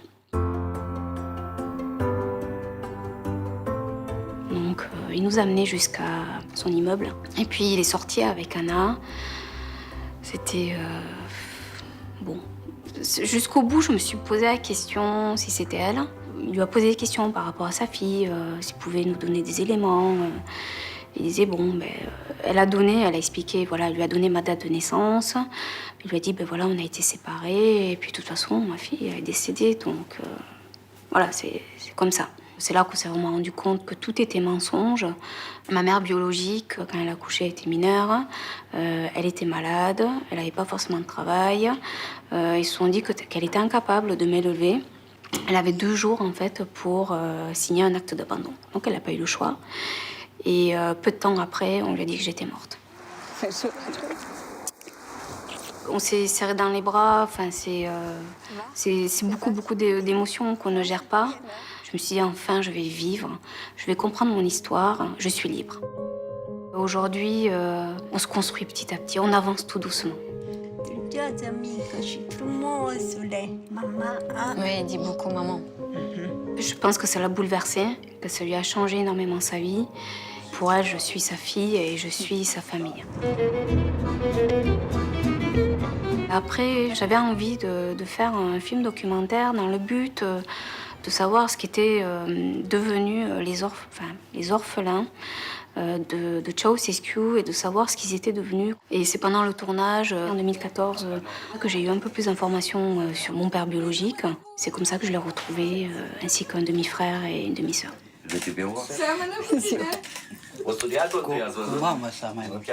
Quand je l'ai vu pour la première fois, c'était... je sais pas comment dire, c'est une grande surprise. Mais c'est beaucoup d'intimidation. Je pense qu'il était choqué aussi. Je crois qu'il réalisait pas vraiment. Moi, j'étais tellement soulagée. Comme je dis, moi, j'ai bouclé vraiment la boucle. Je trouve que dans mon histoire, je suis très, très chanceuse. Parce que, certes, ça a duré 25 ans, cette quête. Mais c'est un cheminement. Et aujourd'hui, j'ai envie d'apporter aux autres. J'ai rencontré Laura Giraud aussi, qui est adoptée de Roumanie, qui avait créé un espace de parole. Et c'est à partir de là qu'on a décidé de créer une association dans le but d'accompagner les adoptés qui sont dans cette démarche de quête des origines. Alors, déjà, je tiens à vous présenter nos dénicheurs, Luc, Aude et Brigitte. Bonjour. Brigitte, elle est née quand, cette association? Elle existe depuis quand? Alors, cette association a été créée par Marion il y a 1 an et demi, avec une autre jeune femme qui venait de Roumanie et qui a été adoptée. Et quel est l'objectif de l'association? Alors, c'est d'aider et d'accompagner ces jeunes, ces personnes qui ont été adoptées et qui sont, comme elles, qui se sont senties abandonnées, perdues. Elle les accompagne dans toutes leurs démarches administratives. Des groupes de parole? Des groupes de parole. Et alors, cette association, elle aide uniquement des personnes qui ont été adoptées? Non, elle aide aussi les non-adoptés, comme elle dit, c'est-à-dire des personnes, par exemple les parents biologiques, qui eux se sont sentis abandonnés aussi parce qu'on leur a pris leur enfant, parce qu'il faut savoir qu'en Roumanie, ce ne sont pas forcément des enfants abandonnés qui sont dans les institutions. Ce sont aussi les parents qui n'avaient pas les moyens de garder leurs enfants et qui les mettent dans des institutions et malheureusement, ils ne les retrouvent pas. Oui, comme elle, on lui a fait croire que sa mère était morte. À sa mère, on a fait croire que... Oui, donc voilà. Aussi, oui. Et aussi, il y a encore, pour aussi les parents adoptants qui, eux, se sentent complètement orphelins quand leurs enfants décident d'aller retrouver leurs origines. Donc, elle s'occupe de toutes ces personnes-là. Donc concrètement, vous dites, elle s'en occupe comment? Elle organise quoi? Des groupes de parole? Des groupes de parole, elle les accompagne dans toutes leurs démarches administratives. Ça vous aurait aidé, Noni et Sandrine, d'avoir recours à ce genre d'association, de participer à des groupes de parole? C'est une démarche que vous auriez pu faire? Je ne pense pas, non. Moi non plus. Pourquoi? Parce que je gardais en fait cette histoire pour moi et je voulais souffrir toute seule, entre parenthèses, et je n'aurais pas été voir quelqu'un extérieur, une personne extérieure par exemple. Et vous, Sandrine? Oui, parce que comme c'était un peu au départ un secret bien gardé, donc du coup on ne veut pas aller remuer tout ça. Voilà, rechercher de l'aide. Peut-être peur d'être jugée aussi Au départ, peut-être. Après, après, avec le temps, non. Mais au départ, peut-être. Je ne sais pas. Ça vous paraît bénéfique, Pascal, vous, ces groupes de parole? Évidemment, oui, de toute façon. Puis ce qui est bien, c'est que ça s'occupe de toute la sphère adoptive. Voilà. Ouais. C'est-à-dire, il n'y a pas de jugement sur toutes les personnes, tous les co-acteurs, disons, de ce genre de situation. Donc ça, c'est très bien. Parce que aussi, ils peuvent sans doute se rencontrer entre eux, ceux qui ont tel statut et un autre statut, enfin l'adoptant, l'adopté, ou la famille adoptive, ou les parents naturels, etc. Et le fait de se parler, je pense que ça les aide aussi pour échanger et voir qu'en fait, ce qu'ils pensaient être la position de l'autre n'est pas forcément celle qu'ils pensent, par exemple dans le négatif, et donc les aider à surmonter une phase. Oui. Alors, est-ce qu'elles ont beaucoup de demandes alors? Énormément de demandes, parce qu'il n'y a aucune infrastructure en Roumanie pour les orphelins qui recherchent leurs origines. Et donc, elle a énormément de personnes qui viennent la rejoindre pour les aider.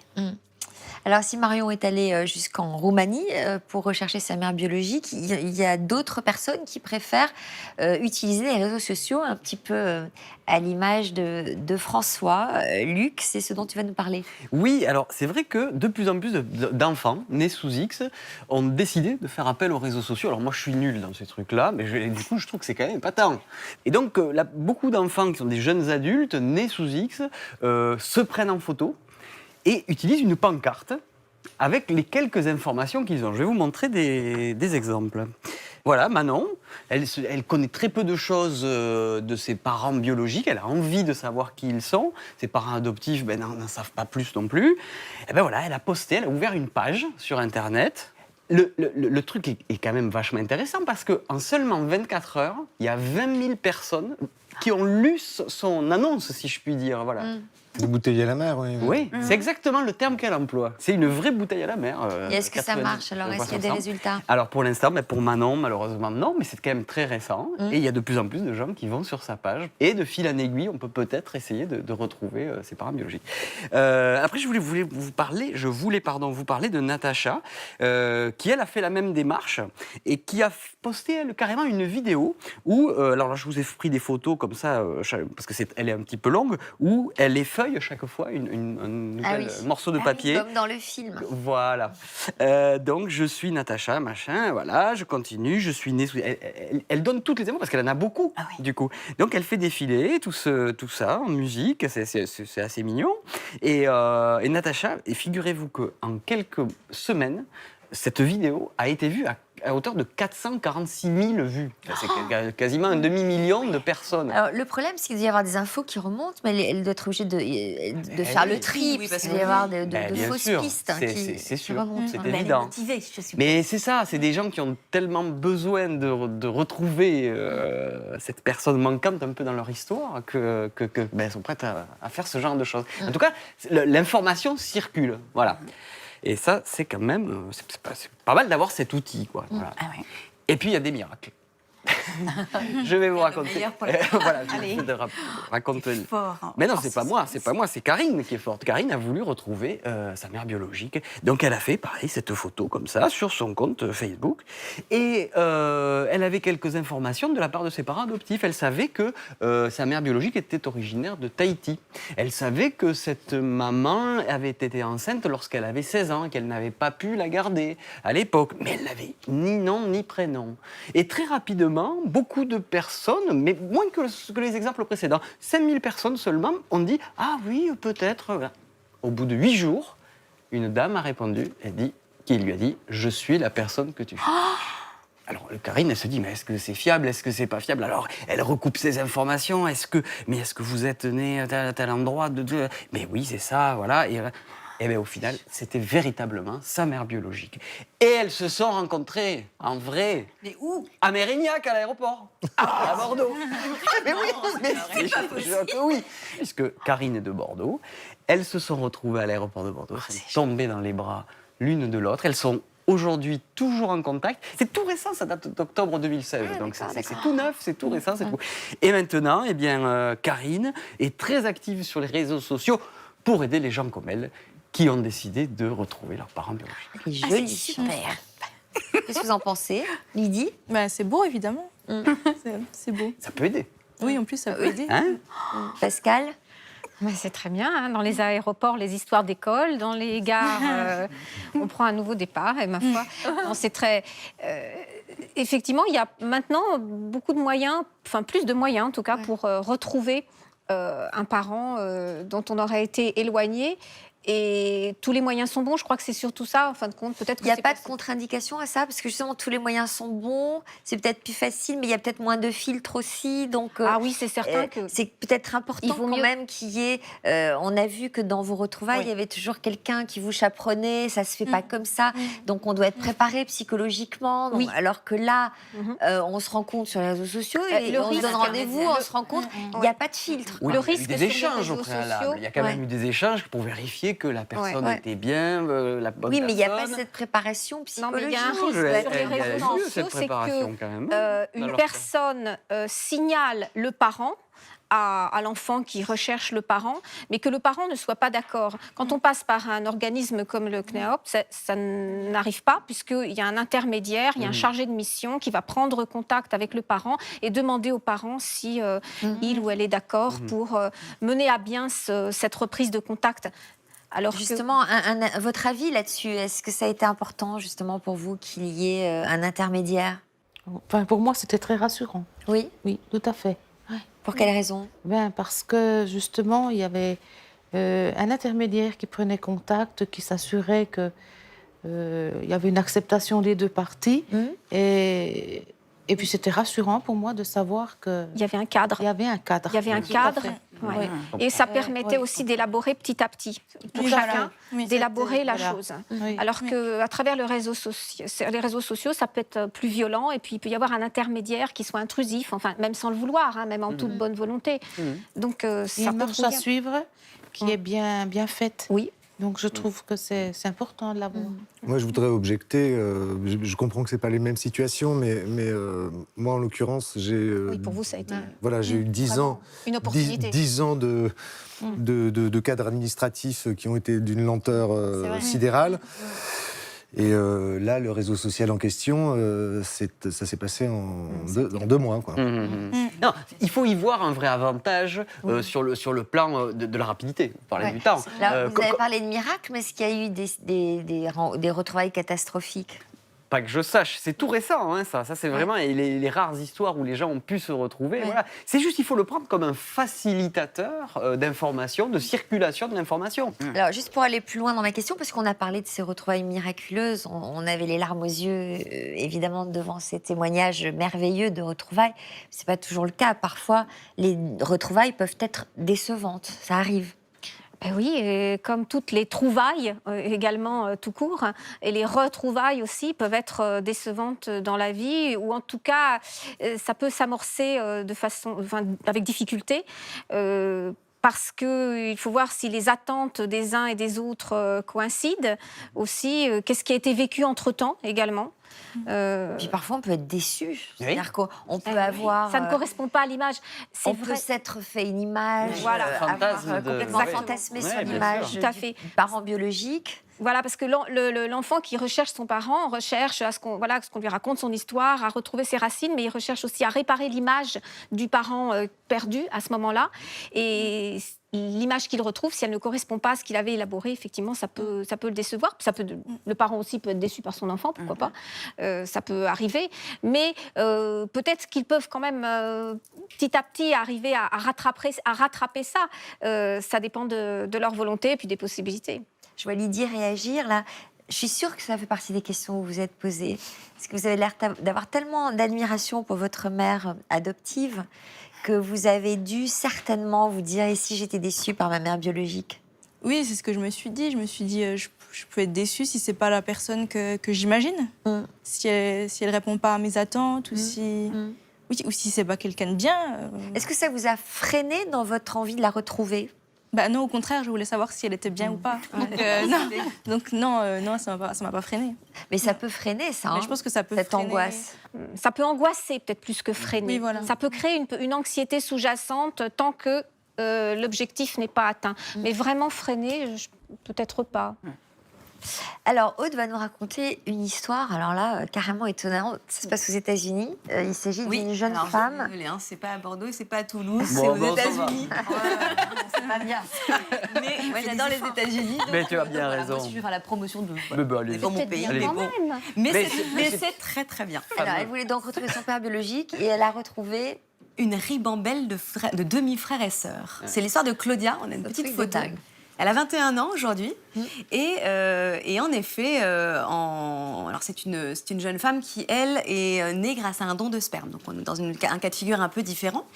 Elle l'a toujours su. Sa maman avait la quarantaine et elle était célibataire. Elle voulait absolument devenir mère. Donc elle a fait appel elle a choisi un géniteur sur un catalogue. Ça se passe comme ça là-bas. Ah oui, c'est très simple. En Il s'appelle Californie. Jason. Voilà, donc il est beau, elle a choisi un homme grand, brun, cheveux frisés, etc. Ouais. Et donc ça, Claudia l'a toujours su. Mais en revanche, elle était persuadée qu'elle était fille unique. Et pour elle, c'était une catastrophe. Elle aurait voulu avoir des frères et sœurs. C'était finalement plus cela qui lui manquait qu'avoir un papa. Elle en parlait souvent avec sa maman, et quand elle a eu 7 ans, sa maman, qui s'appelle Robin, lui a dit « Installe-toi sur le canapé, j'ai exaucé ton vœu. Je t'ai trouvé 2 frères et sœurs, enfin un petit frère et une petite sœur. » Et alors, comment elle a trouvé ces 2 demi-frères et sœurs?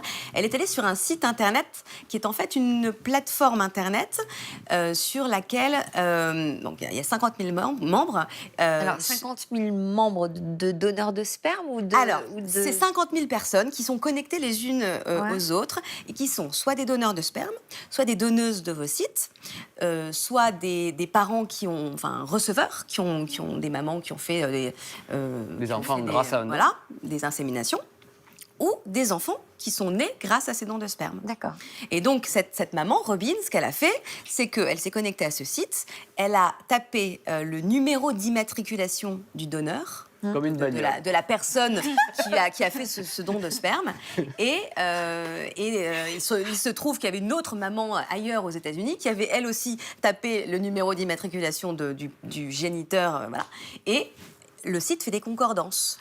Donc, ça permet à des femmes de savoir qui sont les autres femmes qui ont fait appel au même donneur, et surtout aux enfants qui ont le même père biologique, le même géniteur, de pouvoir se rencontrer, d'échanger. Incroyable.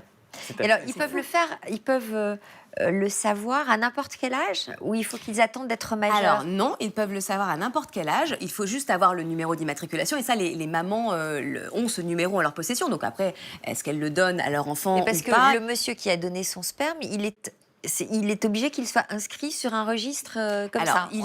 On sait sur le registre, on sait le nombre de fois où il a donné son sperme. Alors non, mais en tout cas, il existe un catalogue où les hommes sont... Il y a des petites descriptions physiques, voilà, il n'y a pas l'identité. Il n'y a pas l'identité, c'est anonyme, hein, mais il y a ce numéro, il y a ce numéro qui figure sur le registre. On sait que le donneur est le même, du coup. Exactement. Et donc, plus les années passent, et plus Claudia retrouve des demi-frères et des demi-sœurs. C'est-à-dire qu'elle a commencé avec... donc, ça, c'est les 2 premiers que sa maman lui a retrouvés quand elle avait 7 ans. Ensuite, l'année d'après, elle en a découvert 2 autres. Et puis, maintenant, elle en a donc... Ils sont 18. Moi, je trouve que ça ferait un film. Ah, mais c'est dingue. Ça ferait un film formidable, ce scénario de film. Parce qu'alors après, vous pouvez imaginer la vie des personnages, c'est un des... c'est un peu Starbuck, le film canadien. Ça ferait même une série formidable. On savait que les États-Unis étaient le pays des serial killers, mais en fait, on ne savait pas qu'il était le pays des serial donneurs. Exactement. Et donc là, il se voit. Parce que c'est le pays des serial lovers. Imaginez que 2 d'entre eux tombent amoureux, se rencontrent et tombent amoureux sans savoir que voilà. Alors là, maintenant, ils le savent, mais ça, ce serait génial, ce serait encore mieux.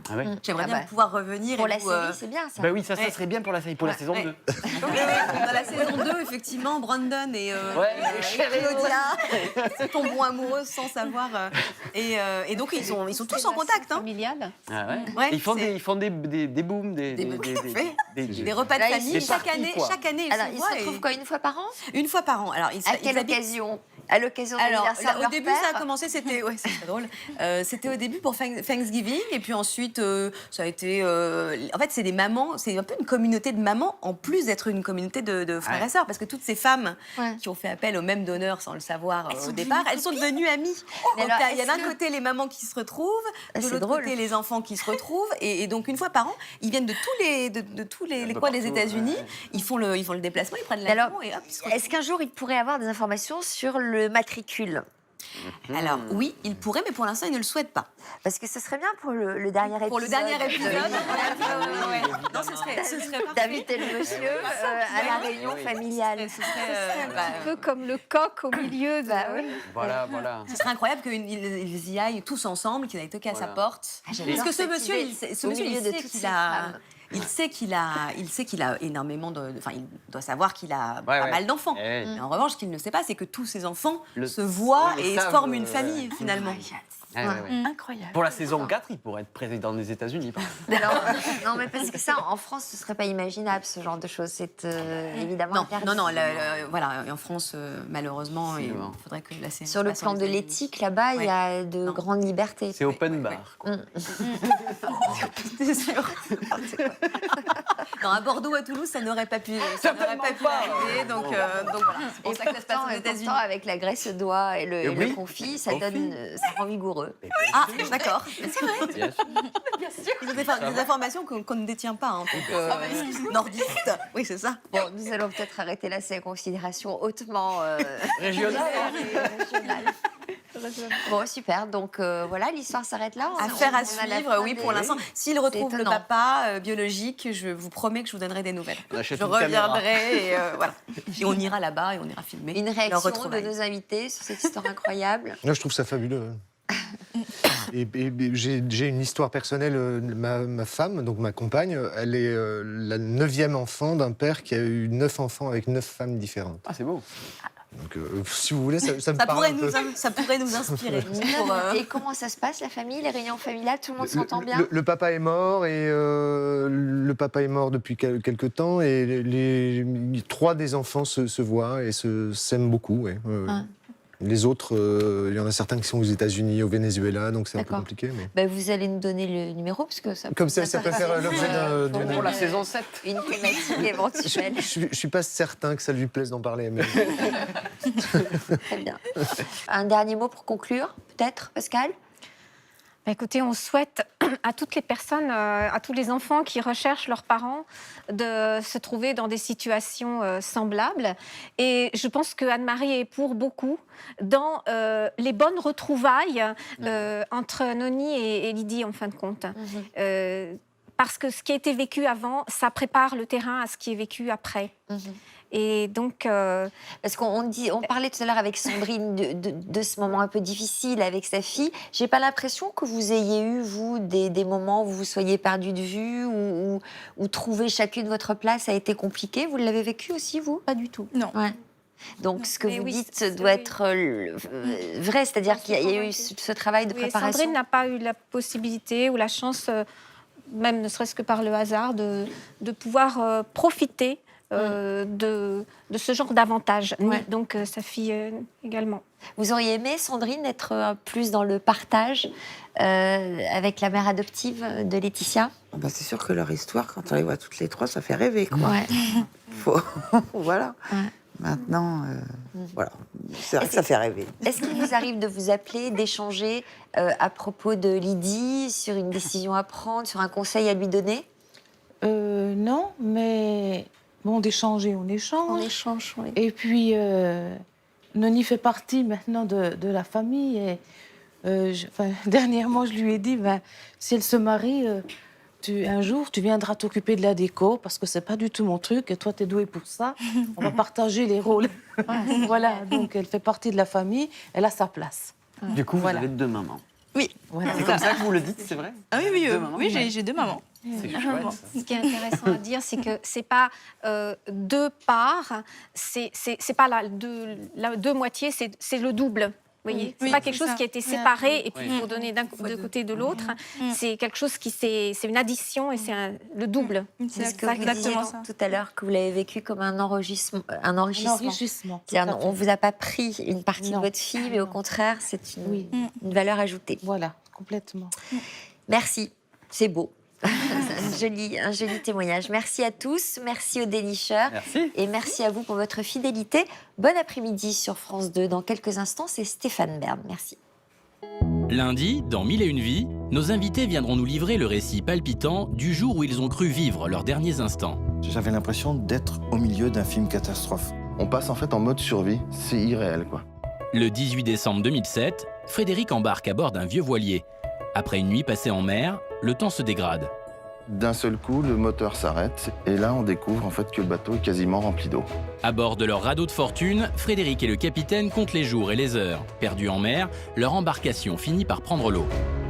Là, on commence vraiment à être empli d'un profond désespoir. On viendra peut-être pas nous secourir, quoi.